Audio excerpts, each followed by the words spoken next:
ఉదయకాలం మనం ఒక వచనాన్ని చదువుకున్నాం. ఆ వచనం మీరు చెప్తే రెఫరెన్స్ మాత్రమే నేను ప్రసంగం చేస్తాను, లేదా దిగి వెళ్ళిపోతాను. రాత్రి సంగతి కాదు నేను అంటుంది, రాత్రి స్వార్థ కోరిక. నిన్న ఉదయకాలం మనం ఏ వచనాన్ని ఒక్క వచనమే చదువుకున్నాం. ఒక్కళ్ళు చెప్పినా చాలు, సంతోషం, దేవునికి స్తోత్రం. అపోస్తల కార్యం పాస్ అయినట్టే మేము. అది ఎందుకంటే మా అంతటికి మేము చెప్పుకుంటూ వెళితే అది మీకు అర్థమవుతుందో, అసలు ఎక్కుతుందో లేదో, గుర్తుంటుందో లేదో తెలుసుకోకపోతే ఎంత మేము అరిసిన దాని వల్ల ఉపయోగం ఉండదు. మంచిది. అపోస్తల కార్యముల గ్రంథం 9వ అధ్యాయం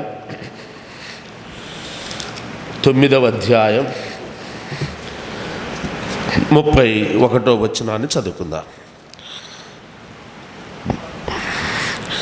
చదువుదామా? అందరం కలిసి.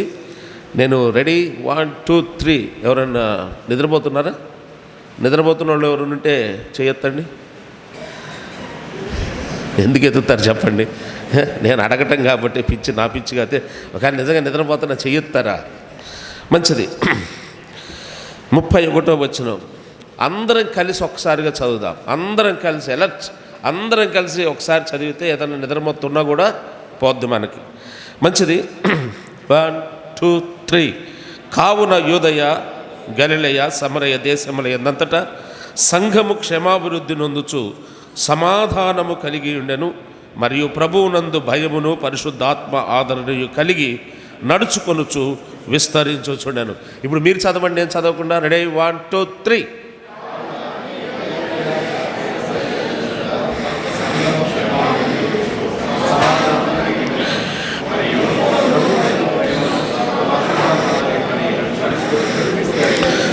మంచిది.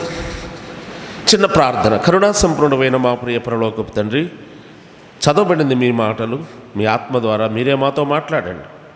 మేమందరం కూడా నీ పాదాల యొద్ద నేర్చుకోవడానికి కూర్చున్నాం.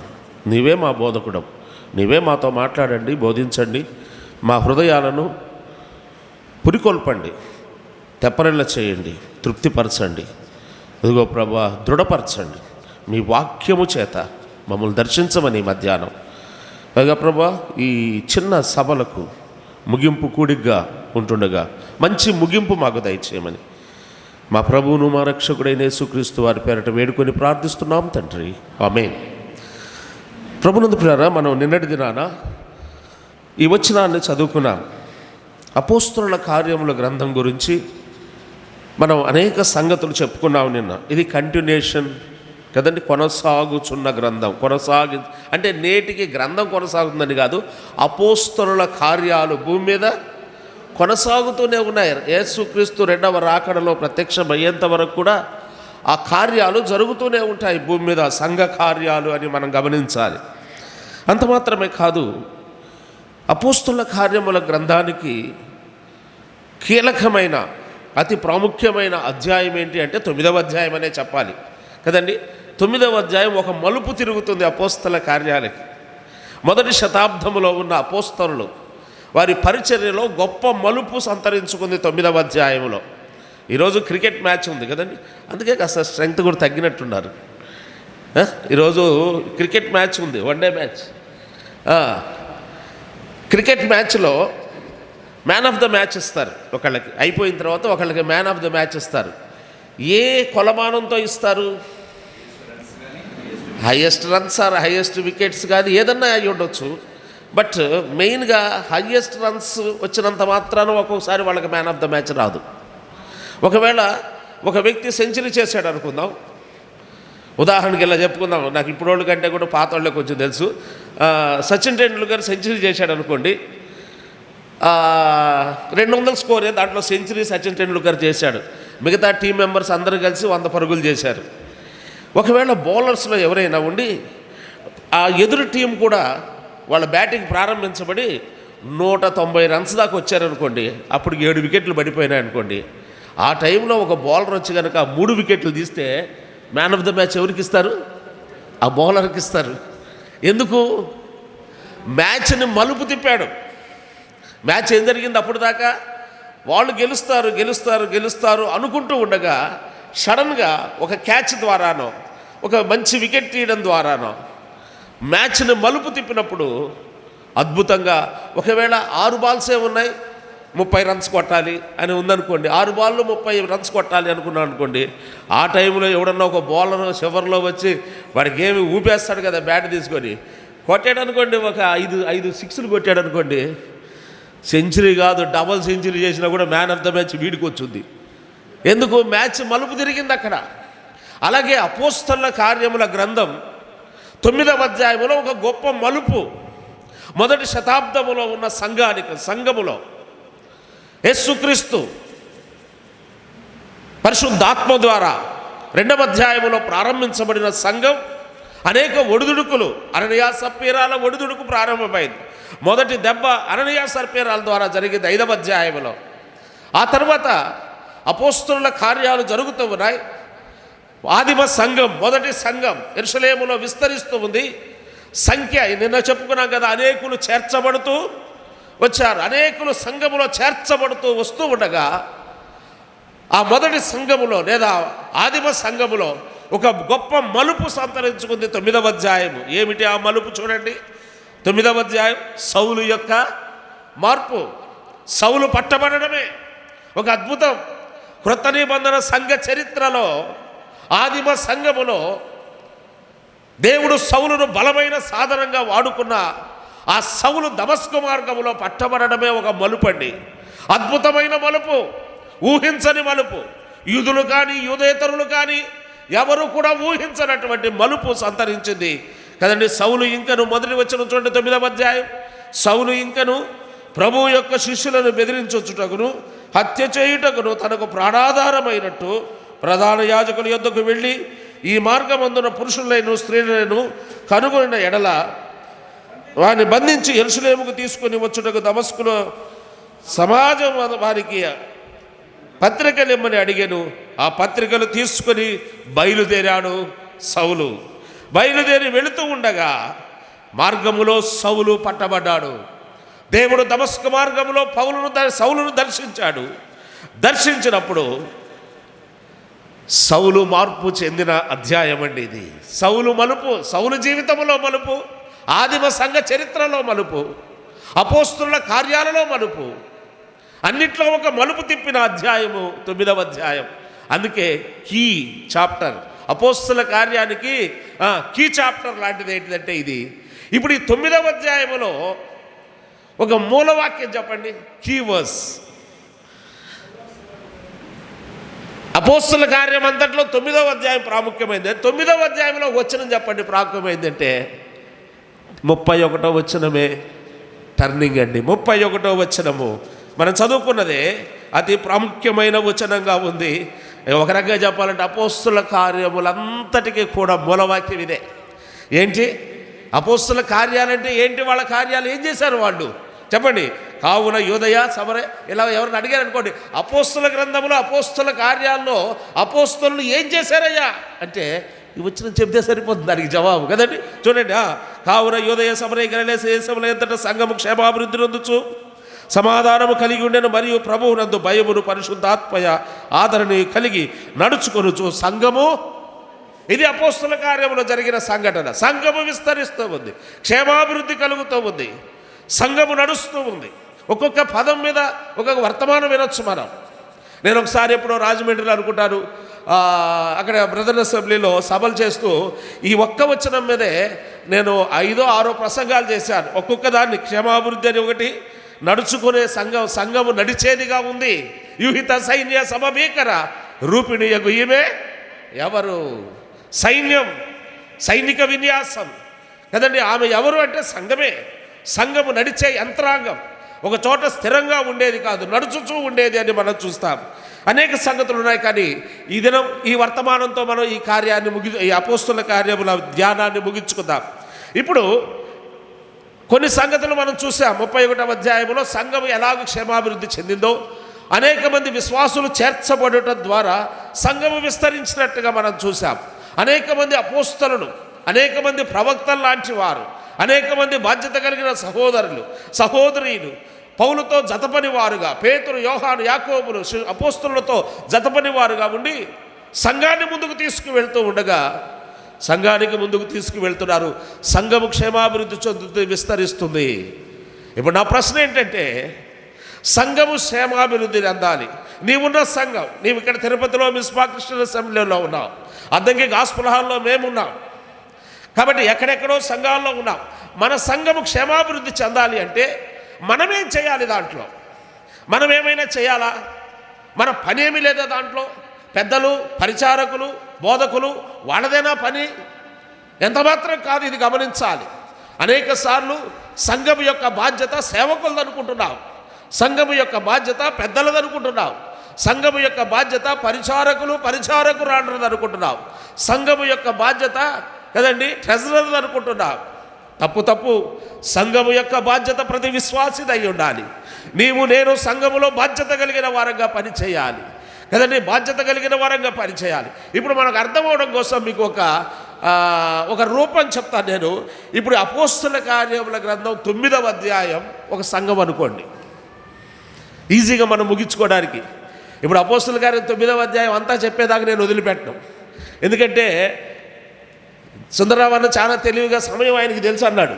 నాకు తెలిసిన సమయానికి నేను ముగిస్తాను, నాకేంటి ఇబ్బంది, కంగారు పడొద్దండి, క్లుప్తంగానే ముగిస్తాను.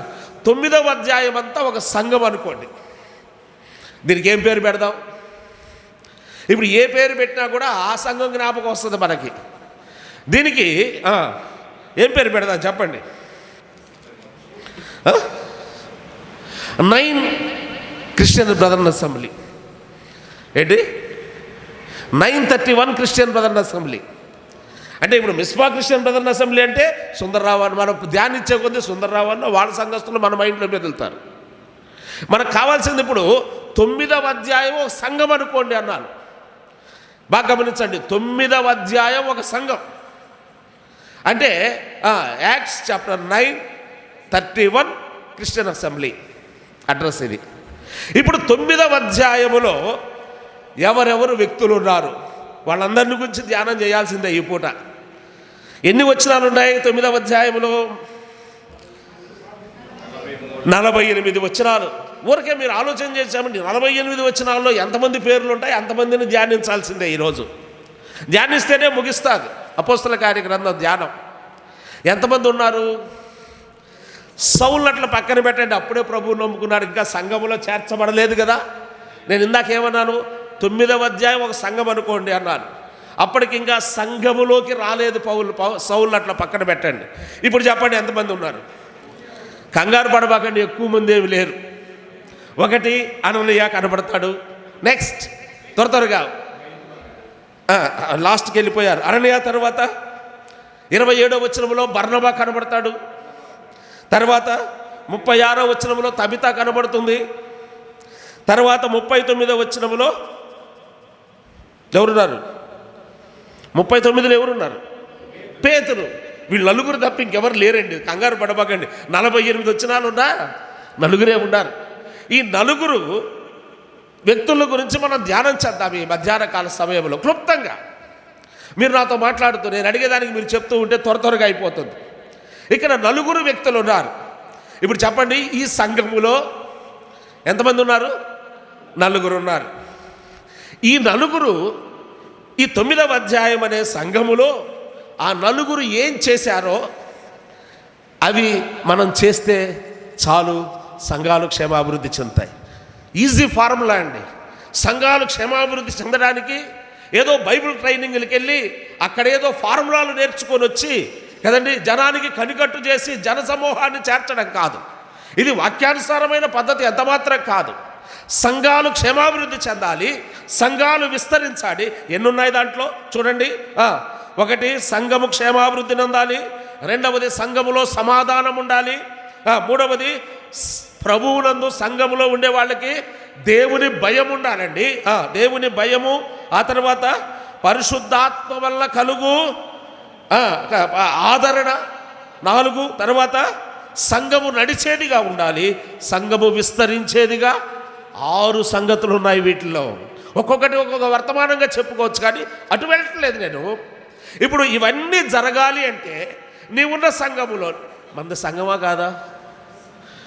మీరున్న సంఘమా కాదా? అన్ని సంఘాలే, అన్ని ఆయన సంఘాలే.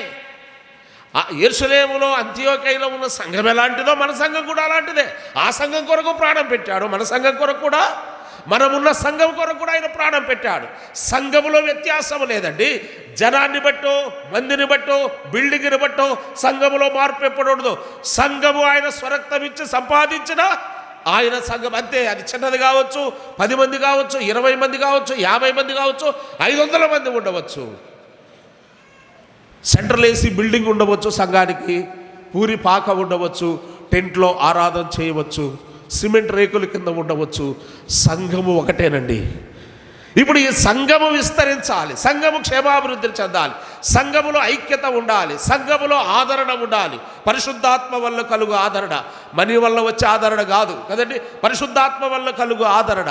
ఆ తర్వాత ఇంకా కదండి సంఘము నడుస్తూ ఉండాలి, అంటే పనిచేసే సంఘంగా ఉండాలి. ఇవన్నీ సంఘములో ఉండాలి అంటే ఈ నలుగురు ఏం చేశారు? 1 అననీయ, 2 బర్నబా, 3 తబిత, 4 పేతురు. వీళ్ళు నలుగురు ఏం చేశారో మనం చూసి మనం కూడా అది చేస్తే మన సంఘాలు కూడా క్షేమాభివృద్ధి చెందుతాయి. ఏం చేశారో చూద్దాం రండి. 9వ అధ్యాయం 10వ వచనం చదువు చదువు.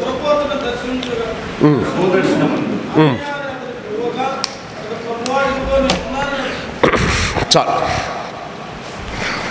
అననీయ, నేను అడుగుతున్నాను, 5వ అధ్యాయంలో అననీయ వేరు, ఈ అననీయ వేరు. ఆయన చనిపోయాడు. ఆయన సీనియర్ అననీయ, ఈయన జూనియర్ అననీయ. ఇప్పుడు అననీయ అనే వ్యక్తి ఉన్నాడు. ఈ వ్యక్తి ఏ ఊరిలో ఉన్నాడు? దమస్కు వాడు, దమస్కుకు చెందినవాడు. దమస్కులో అననీయ అను ఒక సేవకుడు ఉండెను, అపోస్తలుడు ఉండెను, సంఘ పెద్ద ఉండెను, అధ్యక్షుడు ఉండెను, పరిచారకుడు ఉండెను అని ఉందా? ఈజ్ అ కామన్ బిలీవర్ అంతే. అననీయ ఎటువంటి ఆధిక్యత కలిగిన వాడు కాదు, ఇది గుర్తుపెట్టుకోండి. Ananias is not having any authority in Jerusalem assembly. యెరూషలేము సంఘములో ఎటువంటి బాధ్యత లేదా ఒక బాధ్యతాయుతమైన పదవి కలిగిన వాడు కాదు అననీయ. జస్ట్ వచ్చి ప్రభువుని నమ్ముకొని బాప్తిసం తీసుకొని ఆరాధన చేస్తున్న ఒక శిష్యుడు అంతే, ఒక విశ్వాసి, normal common man, common believer అందా. కొంతమంది వస్తూ ఉంటారు మందిరానికి, వాళ్ళు సైలెంట్గా కూర్చుంటారు, ప్రభువుని ఆరాధించి వెళ్ళిపోతుంటారు, వాళ్ళు ఎక్కడ లీడ్ చేయరు. అలాంటి వాడే బర్నబా, ఈ అననీయ కూడా. అంటే ఇతనిలో ప్రాముఖ్యమైన క్వాలిటీ ఏమీ లేదు, అక్కడ ఏమి లేదు కదండి. ఒక శిష్యుడు ఉండెను కదండి, తిమోతి అని ఒక శిష్యుడు ఉండెను, తబిత అని ఒక శిష్యురాలు. శిష్యుడు అంటే యేసుక్రీస్తును నమ్ముకున్నవాడు ఉన్నాడు అక్కడే దమస్కులో. యేసు ప్రభువును నమ్ముకున్న విశ్వాసకుడు ఉన్నాడు దమస్కులో అంతే. ఇప్పుడు అతని దగ్గరికి ఎవరు వచ్చారు? ఇప్పుడు దాకా తమ్ముడు చాలా చక్కగా చెప్పాడు, నాకు అది సహాయకరంగా ఉంది. అతని దగ్గరికి ఎవరు వచ్చారు చూడండి. ప్రభు దర్శనమందు వచ్చి అననీయ అని పిలిచాడంట. ఏమిటి? ప్రభువు దర్శనంలో కనబడడానికి అపోస్తలులు ఉన్నారు 11 మంది అక్కడ, పేతురు కదండి, యోహాను, యాకోబులు అందరూ ఉన్నారు. వాళ్ళ దగ్గరికి వెళ్ళలేదు, అననీయ దగ్గరకు వచ్చాడు దేవుడు. అననీయ దగ్గరకు వచ్చి అననీయ అని పిలువగా అతడు, ప్రభువా ఇదిగో నేను ఉన్నానని, అందుకు నీవు లేచి తిన్నది అనబడిన వీధికి వెళ్ళి యోధానువాని ఇంట తార్సువాడైన సౌలు అనువాని కొరకు విచారించుము, ఇదిగో అతడు ప్రార్థన చేయుచున్నాడు.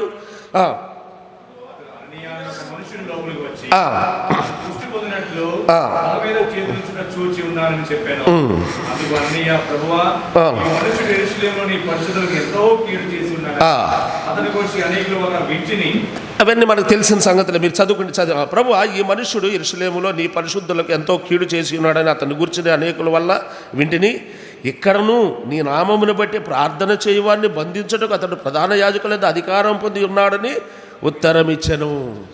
తనకు తెలిసింది అని చెప్పాడు. ప్రభు అన్నాడు, అననీయ లేచి అక్కడికి వెళ్ళు, తార్సువాడైన సౌలు తిన్నదనబడిన వీధిలో యోదావాని ఇంట ఉన్నాడయ్యా. ఆ పేరింటేనే గుండెలు పగిలిపోతున్న రోజులు అవి. తార్సువాడైన సౌలు అంటే ఎటోళ్ళటు బైబుళ్ళు గీబుళ్ళు తీసుకొని పారిపోయే రోజులు అవి. అటు వస్తున్నాడంటే ఎవరు ఉండరు, అంతే. మొత్తం ఎటోళ్ళటు పారిపోయే దినాలు అవి. 9వ అధ్యాయం మొదటి వచనం చూస్తే అర్థమవుతుంది ఆయన ఎలాంటి వాడు. అటువంటి వాడి దగ్గరికి నిద్ర లేపి పొద్దునే శుభవార్త ఏం చెబుతున్నాడు దేవుడు, అననీయాను సౌలు దగ్గరికి వెళ్ళాలా, అక్కడ ఉన్నాడంటే భలేవాడు కదా ప్రభువా, నేనే దొరికానా నీకు? ఏదో ఈ మధ్య ప్రభువుని నమ్ముకొని మందిరానికి వెళ్తున్నాను, ఇంకా యెరూషలేములో భక్తులు ఉన్నారు, ప్రవక్తలు ఉన్నారు, అద్భుత కార్యాలు చేసేవాళ్ళు ఉన్నారు, ప్రగల్భాలు పలికేవాళ్ళు ఉన్నారు, వాళ్ళ జోలికి పోకుండా నా జోలికి వచ్చేవింది అన్నాడా? అనలా. ఇప్పుడు అక్కడికి వెళ్ళి నువ్వు చెప్పాలంటే, ప్రభువా నీకు సరిగ్గా తెలిసినట్లేదు విషయాలు, నాకు ఇప్పుడే ఫ్లాష్ న్యూస్ వచ్చింది, ఈ తక్కువడు కాదంట క్యాండిడేట్, నువ్వు చెప్పే క్యాండిడేట్ గురించి నీకు ఆయన చెప్పే క్యాండిడేట్ గురించి దేవునికి తెలియనట్టు ఈయన దేవునికి చెప్తున్నాడు. అది ఇన్నోసెంట్గా చెప్తున్నాడు. ఇట్లనే విన్నాం ప్రభువా, మరి ఆయన దగ్గరికి వెళ్ళమంటావు ఏంటంటే 15వ వచనంలో ఏం చెప్పాడు చూడండి. అందుకు ప్రభు, నీవు వెళ్ళుము, అన్యజనుల ఎదుటను రాజుల ఎదుటను ఇశ్రాయేళ్ల ఎదుటను నా నామము భరించుటకు నేను ఏర్పరచుకున్న సాధనమై ఉన్నాడు. అతడు నా నామము కొరకు ఎన్ని శ్రమలు అనుభవించవలనో నేను అతనికి చూపెదనని అతనితో చెప్పాను.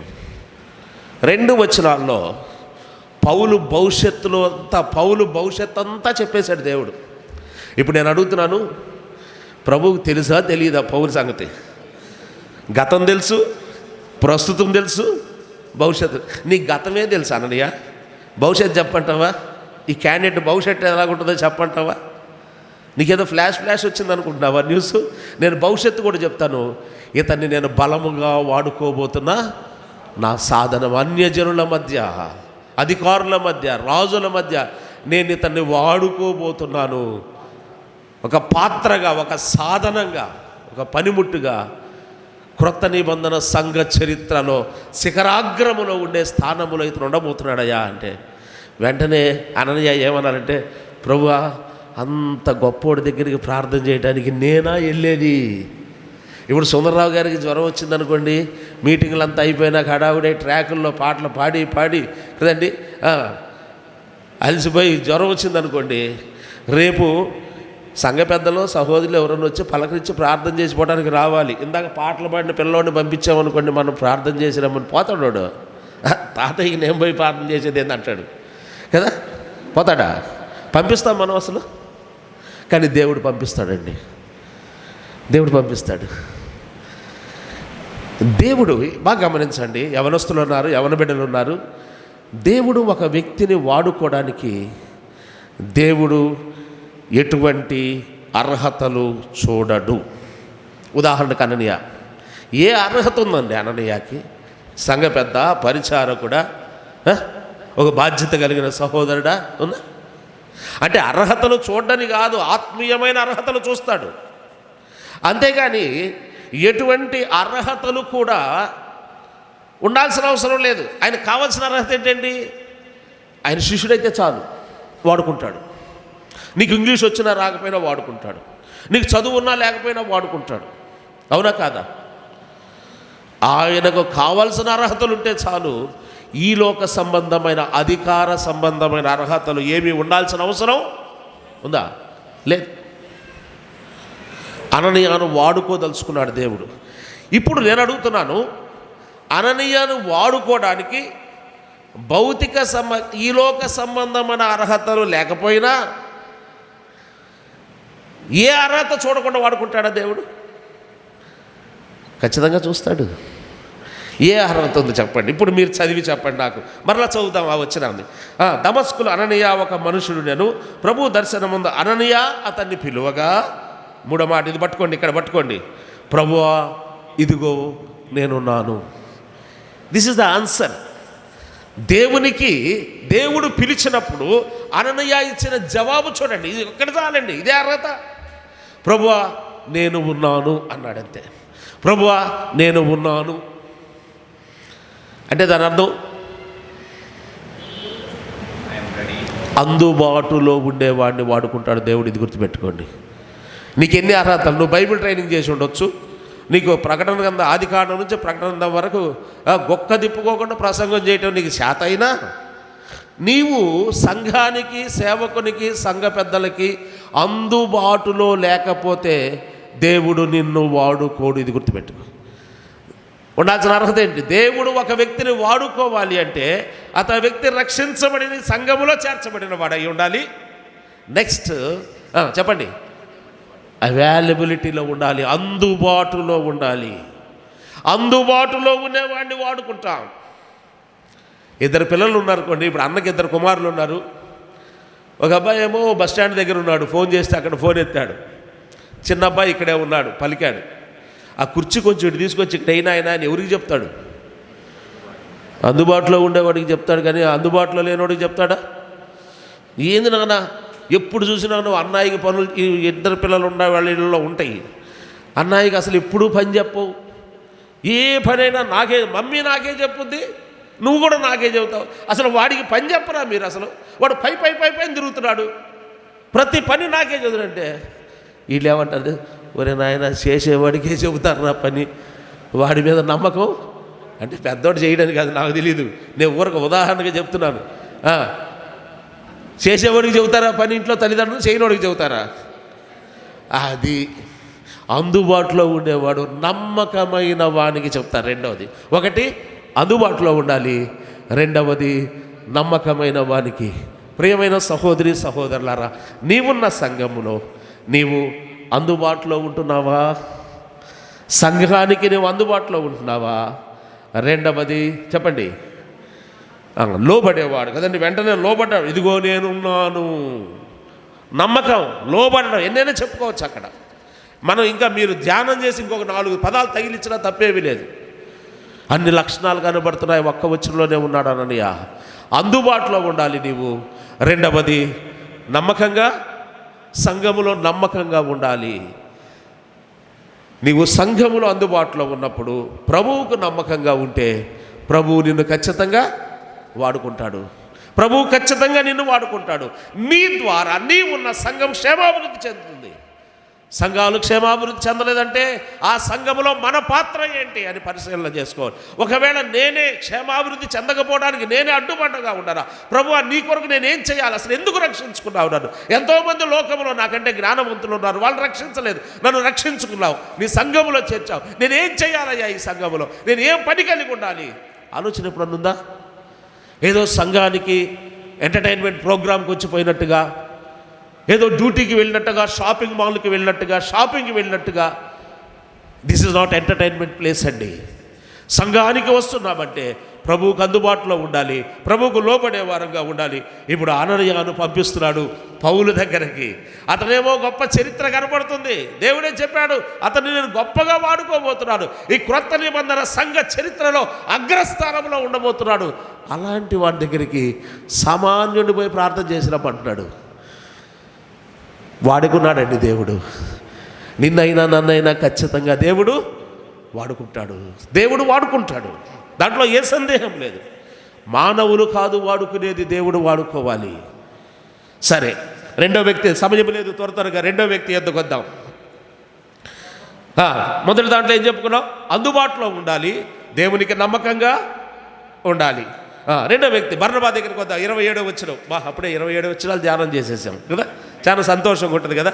ఎట్లుందంటే ఇది ఈ ప్రసంగం అదేదో నిచ్చెన పావు ఏదో ఉంటుంది కదా, నిచ్చెనలు ఎక్కుతున్నట్టు ఉంది కదా, టక్ టక్ వెళ్ళిపోతా ఉందా. 27వ వచనం మీకు సంతోషంగా ఉంటుంది. కానీ అండి, అయితే బర్నబా, అయితే అనే మాటతో స్టార్ట్ అయిందంటే అక్కడ అంతకుముందు దానికి వ్యతిరేకంగా ఏదో వ్యవహారం జరిగింది కదా.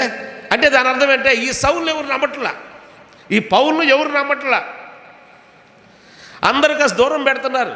నేను మారేనయ్యా బాబు అన్నా కూడా చాలయ్యా, ఇదొక వేషం వేసుకొని వస్తున్నావా మా కాడికి, మమ్మల్ని తీసుకెళ్ళి జైల్లో పెట్టడానికి అని భయపడుతున్నాడుగా. అలాంటి సిచ్యువేషన్లో అయితే బర్నబా అతనికి దగ్గరకు తీసి అపోస్తలుల యొద్దకు తోడుకొని వచ్చి, అతడు త్రోవలో ప్రభువును చూచిననియు ప్రభు అతనితో మాట్లాడినయు అతడు దమస్కులో యేసు నామమును బట్టి ధైర్యముగా బోధించినయు వారికి వివరముగా తెలియపరచను. యెరూషలేము సంఘములో ఉన్న పెద్దలు, అపోస్తలులు